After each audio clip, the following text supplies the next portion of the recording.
am going to have to cut out just a little bit early, so we're going to leave it to them. But I've got another engagement at 5:15. But anyway, I mentioned my AI company already, so.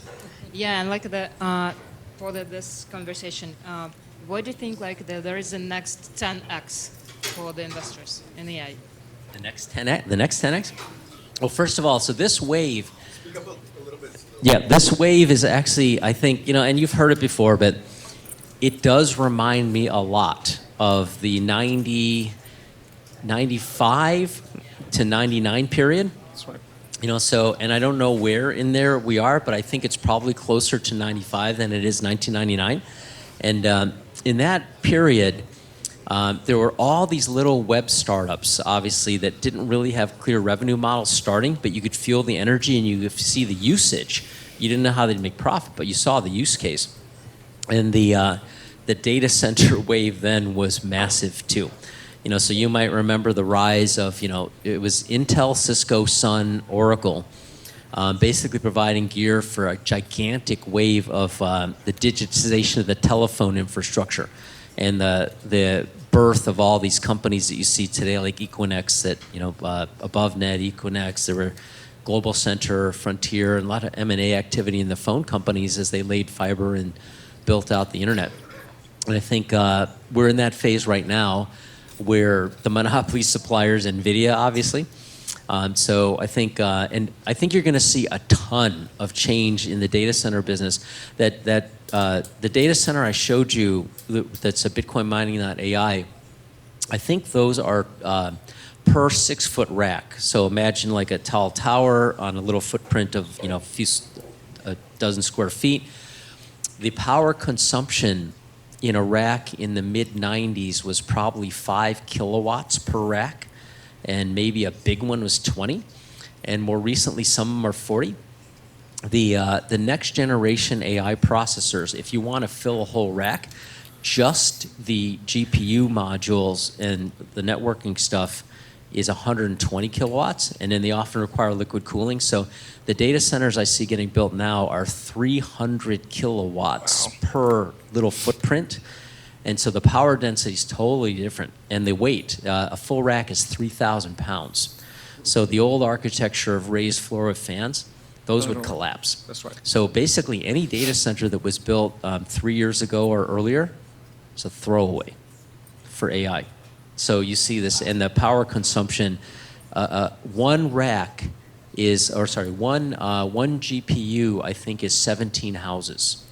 And if all of the plans that have already been announced by the major hyperscalers are completed by the end of 2027, that's the equivalent of 40 million American homes. And there's only 100 million homes today. So it's mind-blowing what's going to happen. It's all in front of us. Okay, guys, and thank you so much. Yeah. Thanks, Yeah, and just introduce yourself in 2-3 minutes. No, you the mic. Okay. Go ahead. Yeah. So I just talk like, okay. Hi guys, so my name is Jeff, and I'm the founder of Decentral-GPT. And Decentral-GPT essentially is putting models in different individuals' computers and let the individual computers to run the model, and then you can utilize the inference network. So we democratizing the whole process to drastically reduce the cost to use the model. And I actually started this company as a second founder. The first thing I started is like back in 2017 as a ex-Wall Streeter, because I believe that the world is entering a digitalized world, and things are moving very, very fast, and I need to enter this space. So I started exchange in Asia, and that didn't go very well. So I'm the second-time founder, and hopefully, we can exchange more information. Okay, my name is Amanda Terry. Obviously, I spoke about MetaGood and On-Chain Monkey. Before we started that company, I started a small venture fund in 2021 with Bill. So I'm the founding general partner of Acti Ventures. We invest typically in pre-seed and seed stage companies, with the theme of digitization, making industries more efficient and processes more scalable and replicable. So you can look at Zoom, Canva, a lot of the AI and blockchain stuff, and that's what we focus on. Finding great founders. Amazing. Hi, everyone. My name is Brittany Kaiser, and I am a data rights activist, a former whistleblower from Cambridge Analytica and Facebook, and a serial entrepreneur in the crypto space. So I didn't leave Cambridge Analytica to become a whistleblower. I left to go full-time into crypto because what I saw was that the global data science industry was fundamentally flawed, and the most important piece that we were missing was data ownership, the ability for the individuals and organizations who create data to actually own and have permission structures and control over where that data would go, to be able to organize that through smart contracts, to have complex tracking and traceability, permission structures, and of course rights to the monetization of that data. That could not be more important now with the massive global boom in AI. I personally think that it is crazy when we see the White House, for example, demand that we regulate AI, yet we have no federal data protection or privacy law. We haven't been able to vote in a single one at all. So if we can't regulate or legislate on a single data point, what are we talking about with trillions of data points that are data points and algorithms and algorithms and algorithms? So for me, I have spent my time over the past decade specifically helping grow companies that either solve the data ownership problems or are doing something more ethical with technology and using distributed ledger in order to do so. I'm a co-founder and chair of the board of Griffin Digital Mining, NASDAQ GRYP. We're the only 100% renewable Bitcoin miner and one of the largest Bitcoin miners in the world, co-founded in 2020 with a decentralized team. I'm also the CEO of Satoshi, which is a real estate tokenization platform just for historic estates. So for grade-listed buildings, landmarks, monuments, we help tokenize a part of the estate in order to pay for the ongoing restoration and upkeep of these historic buildings so that they can stay open to the public for generations to come. I have no idea how to follow that. But thank you. So my name is Nitin, and I have dual roles. I'm a GP at Portal Asset Management, which is a liquid hedge fund. Been doing this 5 years. Second thing is I'm a founder of a Web 2.5 platform called LedgerLink, which essentially is connecting the old rails that moves assets and the emerging rails. And I believe that you need that bridge for the transition to happen from the existing infrastructure that has 500 trillion to eventually move towards a much more modernized infrastructure that's based on DLT and digital assets. Glad to be here. Not as illustrious as you are, but we're getting there slowly. Yeah.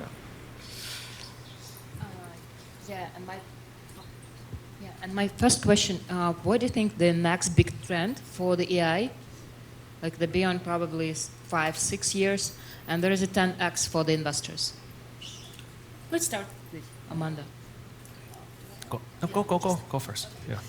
I mean, we're looking for bigger than 10x usually when we're doing kind of pre-seed stage. But I think just a couple companies that we've invested in recently, Dyad.net.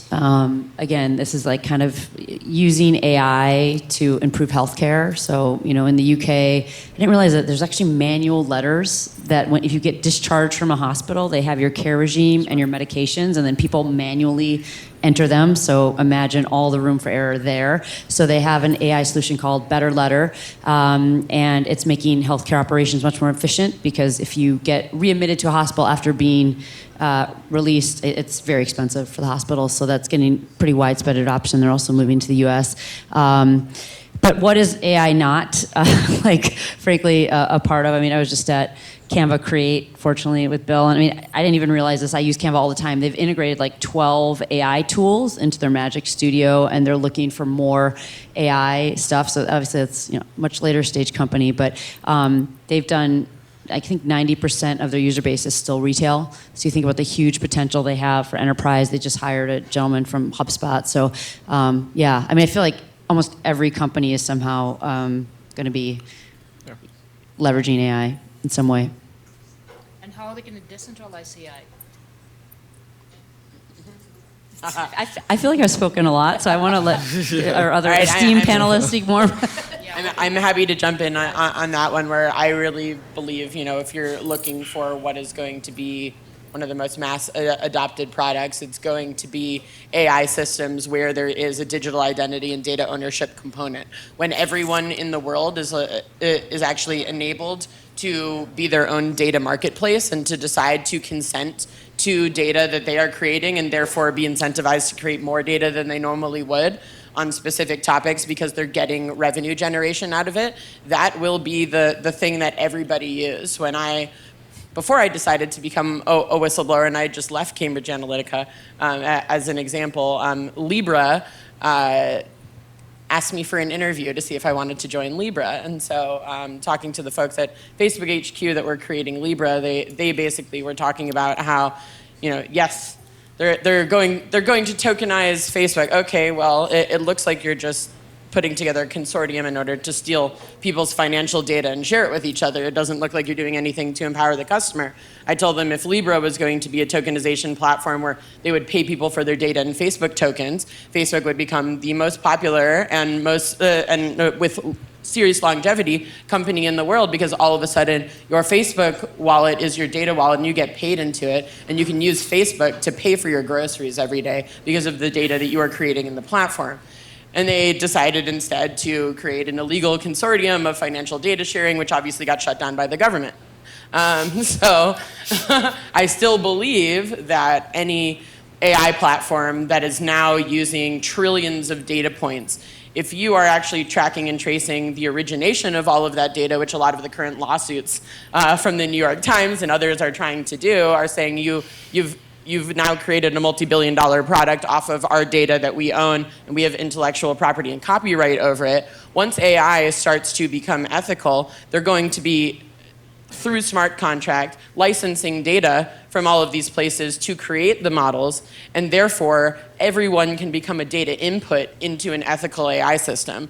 Once that infrastructure starts going, you will see billions of people around the world opening up that app and engaging in it on a daily basis. And that creates, yes, a universal basic income, but an AI product where everyone can take care of their basic human rights just by using the app. So that, I think, is the biggest opportunity in the entire industry. Yeah, I have actually a question for you. Why consider Facebook after Cambridge Analytica? For you. You interviewed with Facebook. Why would you even consider them after Cambridge Analytica? Oh, I decided instead of going to the interview, I'm just kidding, yeah. instead of going to the interview, I went to Yeah. Guardian headquarters and gave my Cambridge Analytica computer to the journalist. Got it. Fantastic. So I have two-pronged question to you. Like, one is, I believe, and I spend lion's share of my work at IBM and on AI and blockchain in general. AI was still in its infancy, and I would think that where we are today is largely the information, the training that's happening with openly available data. Well, I won't go into ethics and like what they're using to train these models that makes the LLMs and the likes of ChatGPT and everything that sits on top possible. But I would think that there's a massive potential, which I think you touched upon, is things that are regulated, which is the data that the models have not been either trained or don't have access to because of regulation, whether it's healthcare records or financial records. Of course, blockchain takes that to a whole new level because blockchain essentially, technically, is a linked list. So the whole ocean of data that's available. And the question that really comes to mind is that all that's modeled now is going after what you've done with a search or looking for the openly available information. So there's a whole movement now for, instead of large language model, there's a small language model, which is very domain specific. I believe that those are more useful only because of the fact that they are addressing domain specific challenges, which looked into the things that we really engage in society, whether it's e-commerce or banking and so on and so forth. That's the 10x or 100x model, which actually has a long way to go. But we are still enamored with like, look, we can ask these questions and we can get rid of the secretaries and the folks who are in knowledge workers to say we don't need consultants because I can use ChatGPT. But there's still an element of elevation of I would imagine, the human engagement. Decentralization, well, that's a thorny topic because I don't think the model's there, neither the economic model nor the technology to solve the decentralization of AI yet on blockchain, even though there are a lot of startups. And if you look at technical, which is, I think Bill mentioned that, the layering that's needed for it, because lion's share of stuff in blockchain is completely unusable by AI models.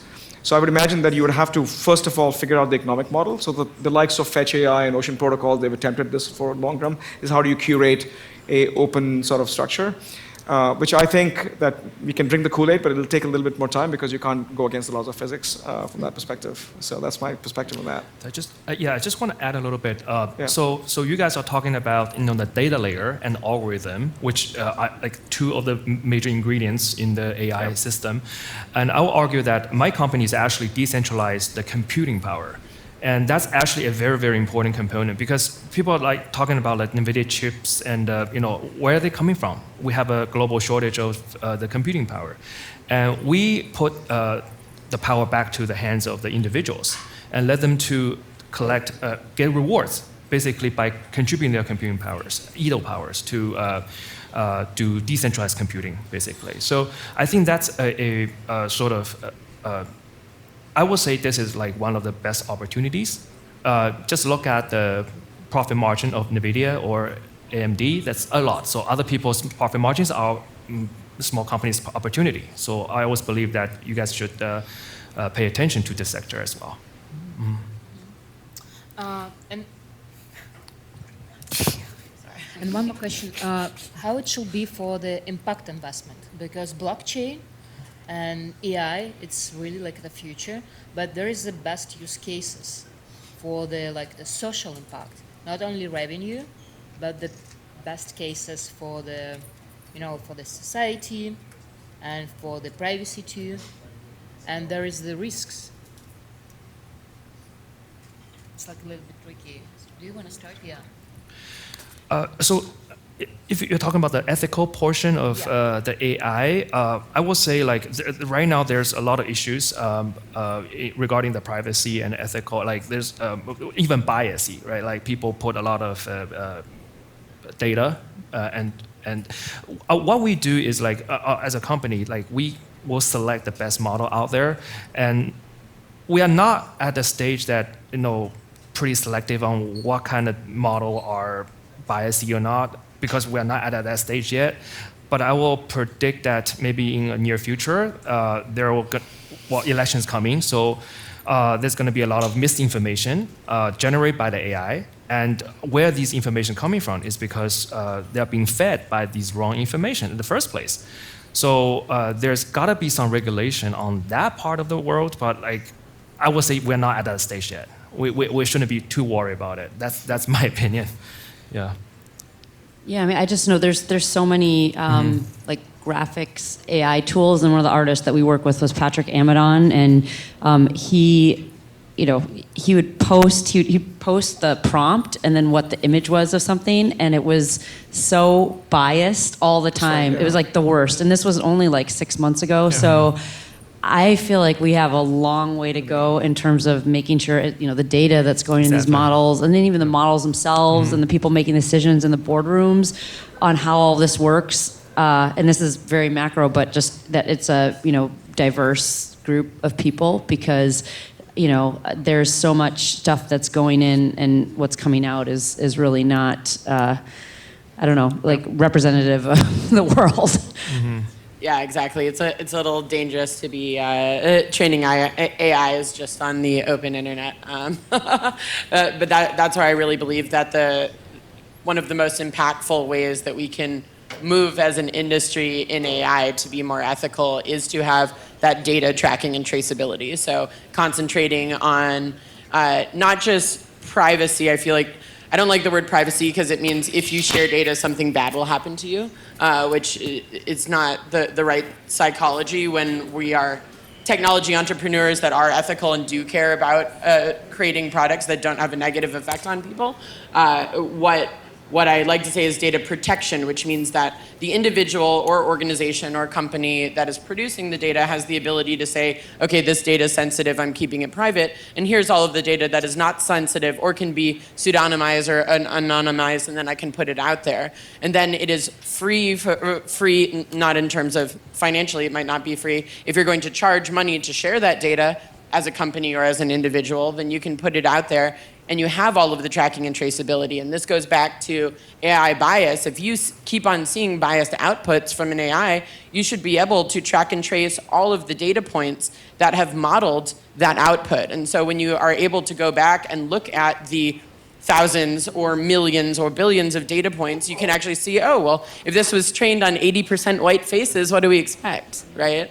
And that is why the data tracking and traceability is so important in terms of bias, so important in terms of the prevention of disinformation and misinformation, especially targeted disinformation on social media in an election year, which I unfortunately know way too much about.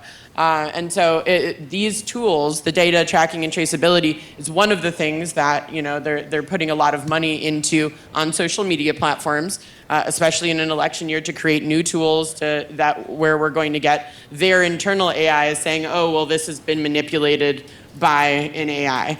It was only after 2016 and a lot of the issues that came out of that election that even Meta and then Twitter started putting tags that said, this is a political ad, or this is who paid for this ad, or this has been manipulated, this has been edited, so that we can all start becoming more conscious consumers of digital content. Now, a lot of the new wave of AI is going to make this a lot better. Unfortunately, right now, a lot of the testing that they're doing is showing that the AIs can't tell if something has been created by AI because the AIs that are creating the content are too good. So that is what is kind of scary at the moment. But being able to have that on-chain data tracking and traceability where we can see all of the inputs will change everything. Yeah, and I would agree, but I'd worked on a project in my past life on building a consent management system. And consent management system essentially is like, for example, in the healthcare industry, which none of us have access to our data. So you go to a doctor and you say, I want to provide temporary fractional access for them to provide the prognosis, and then it creates a contiguous, healthcare record. That project failed because the healthcare information system industry relies upon them being custodial of the data. So one of the risks, I think, which goes back to the Web3 narrative, which is a long way away, as I agree with you, is who really is custodial of data? Because people who have enormous amount of data, whether it's healthcare specific or financial specific, while having some regulation, there's always a way to skirt around these things as a rule of law. I think it gives them enormous amount of power, whether they do it for internal usage or figure out the monetization of the data to sell the insights. So they may not really sell your data, but they can certainly sell the insights, which is definitely outside the realm of the legal framework we have that provides data protection.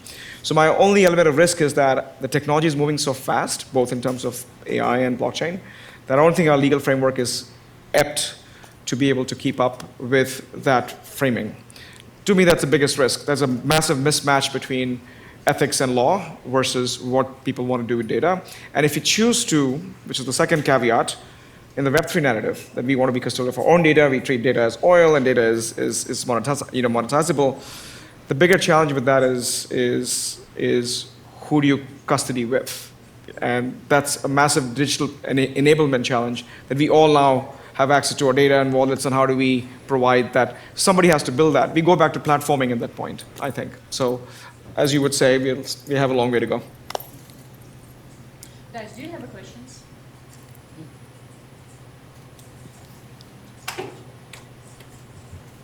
There's a beer keg coming after this, so we can hang around for like next 3 hours or something. My question is on kind of the enforcement side of regulation. Yeah. Like, we always know regulation comes a little bit later because we're still defining it and iterating on it. Yeah. But who do you think gets cracked down the most? Is it the consumer? Is it the company? Is it the entity? Who's really getting enforced? Like, who takes that first hit? I'll let her speak on Cambridge Analytica for pieces of it, but I come from, I used to be much younger looking till I started working with lawyers. As a technologist, has to build systems in general. Generally, you start with the end goal in mind and say, I want to do this. And then you go back and saying legally what we can do, what we cannot do, how do you skirt that whole issue. Especially in financial services, it's heavily regulated in terms of data, but there are still ways to get around those things depending on. So you work backwards. But trust me, everyone's trying to monetize that data. Everyone wants to be able to treat that to say, can I derive valuable insights to cross-sell, upsell, or give you new products, or know more about you before you know about it yourself. And this famous adage that our consumers don't know what they want till we tell them they want this. Target examples, the big data challenge that we had 15 years back. I was at IBM, and there was a whole element where Target knew more than you knew about yourself. And at that point, it became like a red flag.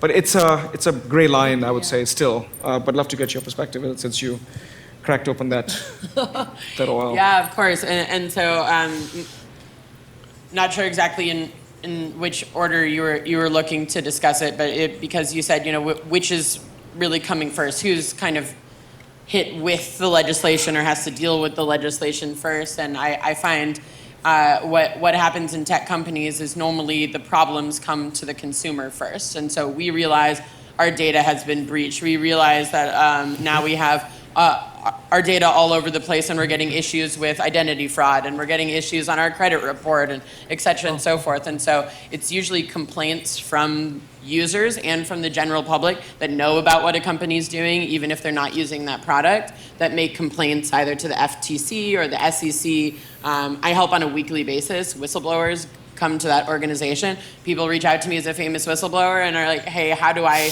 do this? I don't want to be like you and have everyone know who I am. I would prefer no one ever knows that I did this, but I have something to report. And so a lot of the ways that companies start being investigated is not because the government is suspicious of them.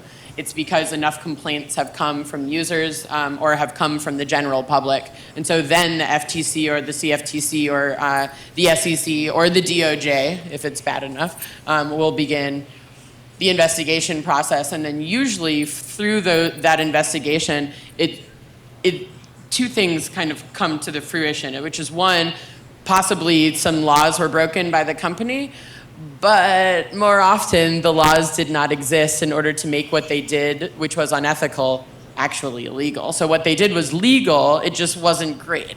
And so that was like a huge part of what was going on with Facebook and Cambridge Analytica. Like most of it was unfortunately 100% legal, it just wasn't good, but Facebook had created, just to go back to it quickly, Facebook had created something called the Friends API, which meant that if you ever played Farmville or Candy Crush or What Disney Princess Are You Really, and you signed into one of those apps and clicked to share your data, the API allowed the over 40,000 companies that were developers on Facebook to then get access to not just your data, which you consented to, but all of the data of everyone else that you were connected to on Facebook, your family, your friends, everybody, which there's no law in any country that allows you to consent for data sharing for another able-bodied adult. If you're not their guardian, you cannot do that. And so that was the illegal part of the main issue that everybody had. But a lot of the other things that were done were not technically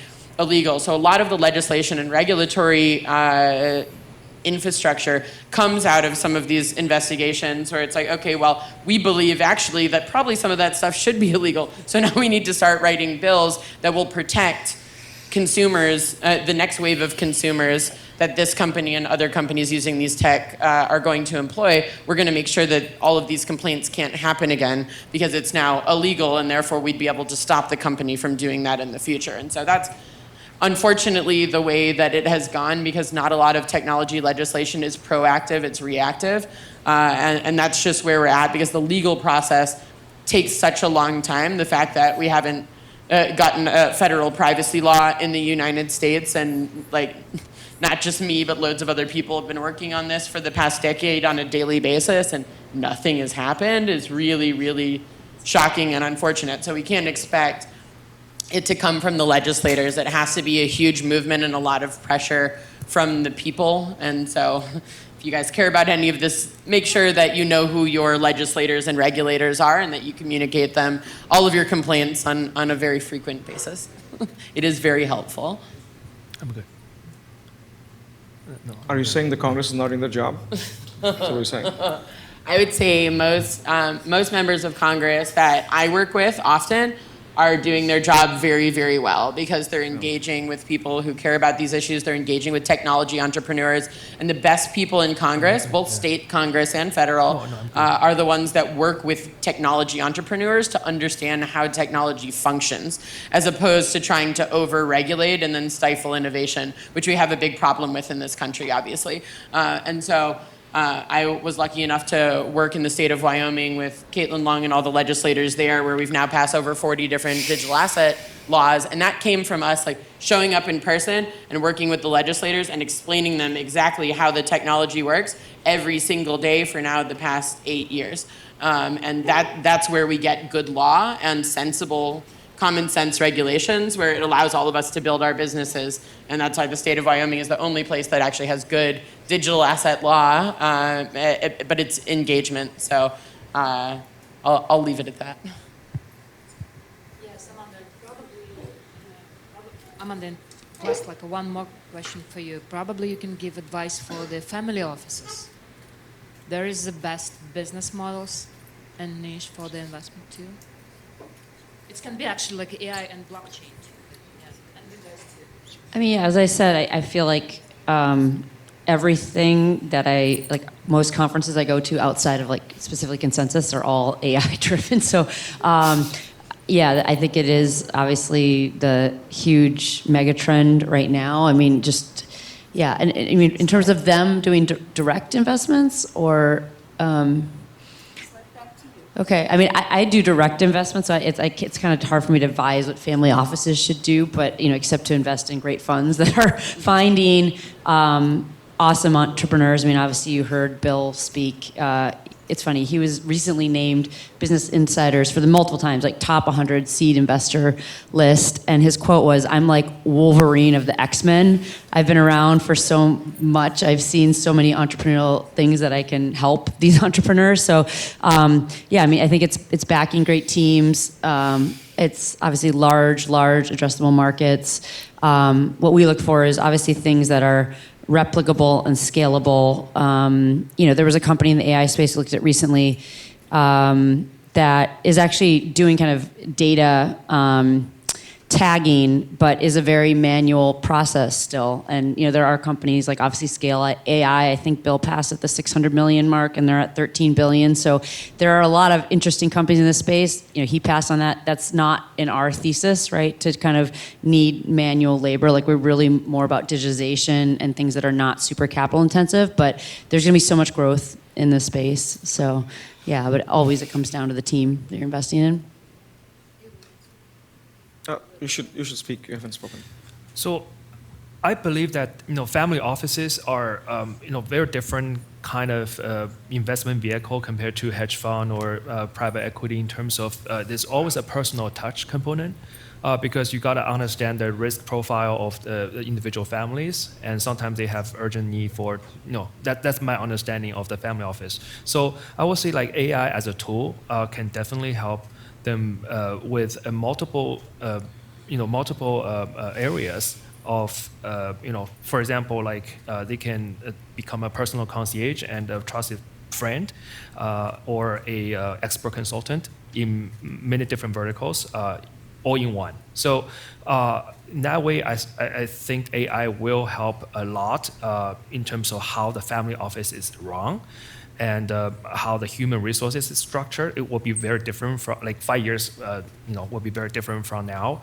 I would say some jobs will be eliminated, but like some jobs will be created. So like just be kind of embrace the wave. It's coming for sure.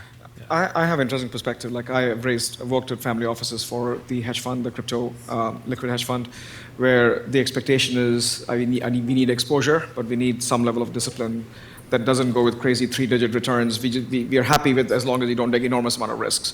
Completely opposite of degen mentality that we are going into this whole world. So we have to find a balance between creating a narrative that looks into addressing thematic investment that we look. So we spend a lot of time in research. We definitely use a lot of AI to consume a lot of data that comes out of this 24/7. So we do have a quant sort of strategy which looks into this. So it's been super interesting, and it's been tiring actually to be able to look into multiple factors, which is above and beyond the traditional investment landscape. On the startup side, which we also raise funds for, my tech startup, and that has been interesting because it's for their need to get into the new age of the old Microsoft tech companies and IBM tech companies to say the potential of some of the tech companies really has high. So we want to invest in tech itself. But they need to understand it. So there's a whole element they will not, in my opinion, they will not invest in this. So the way we combine AI and and the blockchain narrative is to say that you do need a bit more intelligent analysis for this velocity that has increased because of blockchain for asset mobility. And you need both for financial crimes, but also for data analysis that you need for business analytics. And that's why AI is relevant. It's not just, it's essential because the new age that we're moving into, which is largely data driven. And that's the narrative that sticks. So I'll leave it at that. Okay, guys, thank you so much. Thank you.